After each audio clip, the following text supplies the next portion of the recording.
Eingenossen, Little Mace, In Your Face. Wir haben 10 Minuten und ich habe einen special guest with me tonight. The name is hard to spell. Rush is in the name, but what's the first Ratchet name, Ratchet Rush. What does it mean? What does that mean? Recommend the Trigger Man, Big Woo South, Staten Island all the way, Baltimore, Maryland, hitting you hard, other Wu-Tang Chamber. You know what I mean? So you represent the South. How did they came together that now the East want to get together with the South? We know it from Def Jam, they have Def House, now Wu House. How did they came together? Well, because you know a lot of hot things was happening in the South. You know what I mean? And since me and Capadon already relocated to Baltimore, Maryland, so we just, you know, came up with the name Wu-Tang South.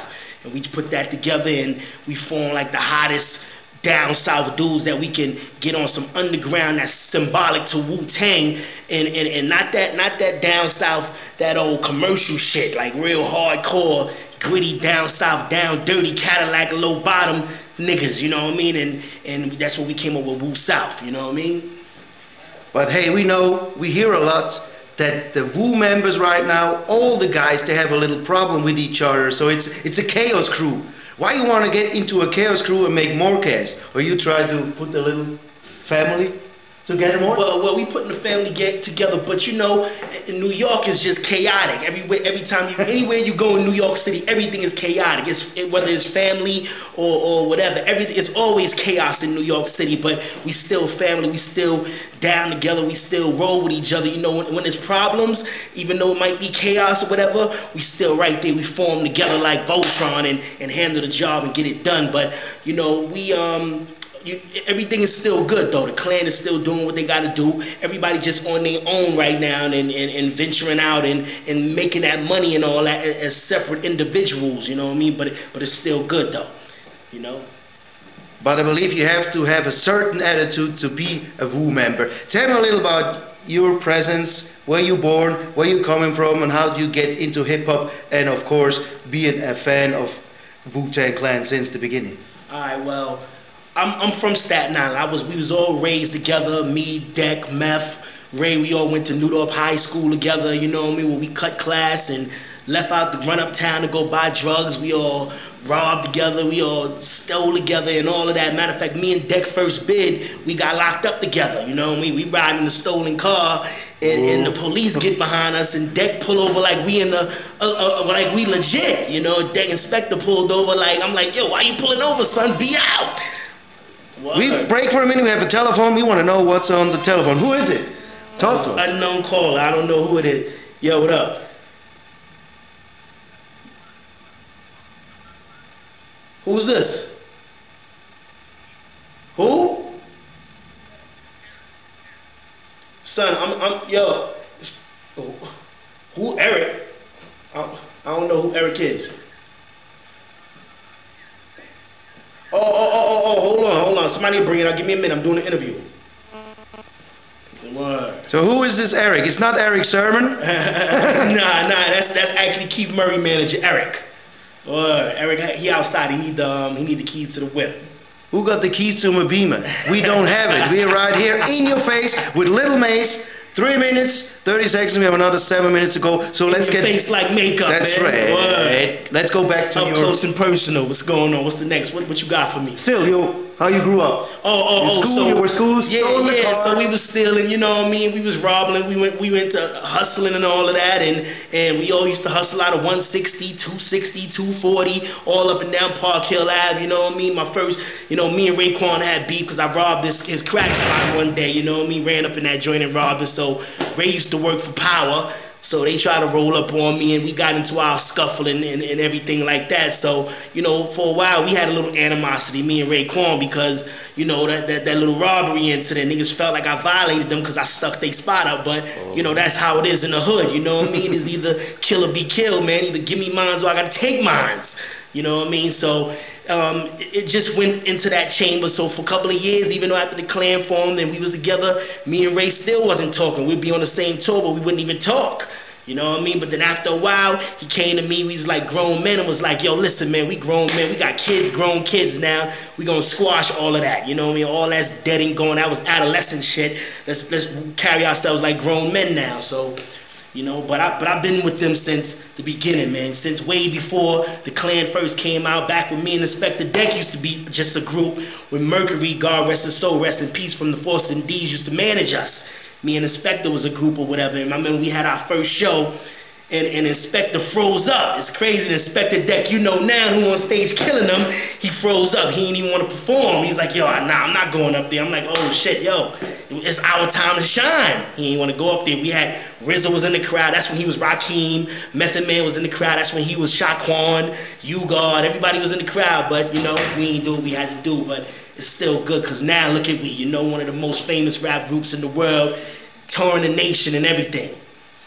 That's right. So it definitely sounds like a street life here. So did you ever have the idea of doing a professional, and what would that be? Well, that's what we doing. Well, ever since '93, we've been doing it professional. You mean for me or for the Clan? For you. Oh, yeah. I've been behind the scenes. I was always touring with my brothers and just learning and watching and taking little bits and pieces here and there and all of that.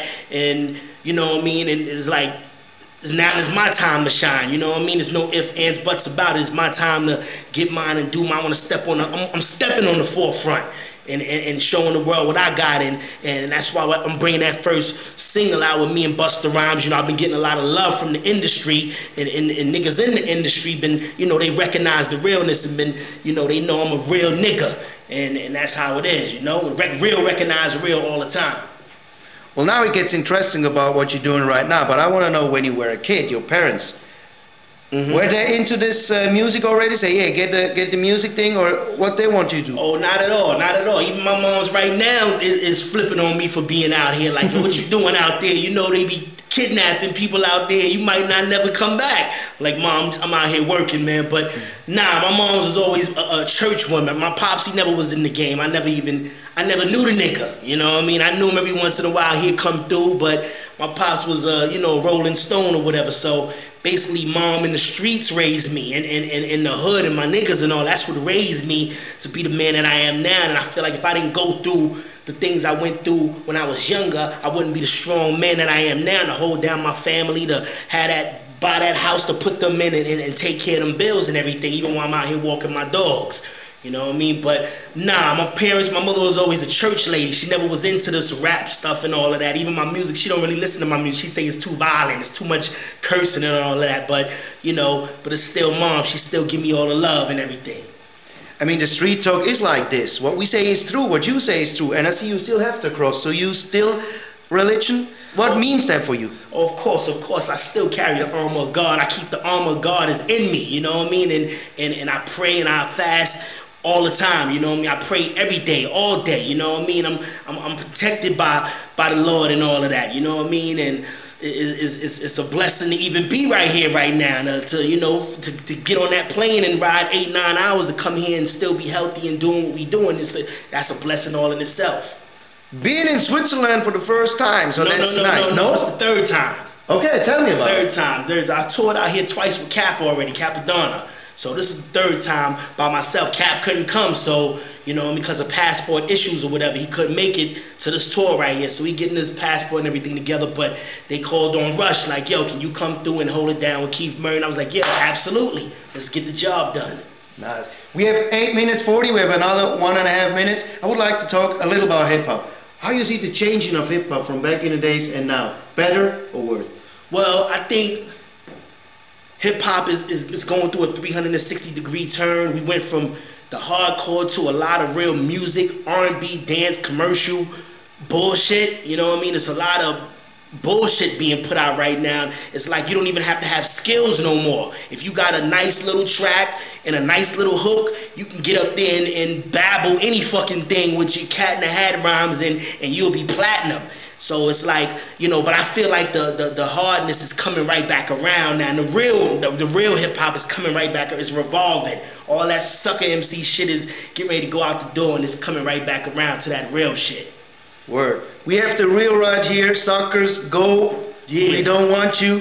And we are definitely on the run and let you know what's happening in the real hip-hop. Because that's what we represent. In your fucking face. Little mate, in your fucking face. And I just want to know, are you ready for the next episode? Ratchet Rush. Woo South all day. So let's get it.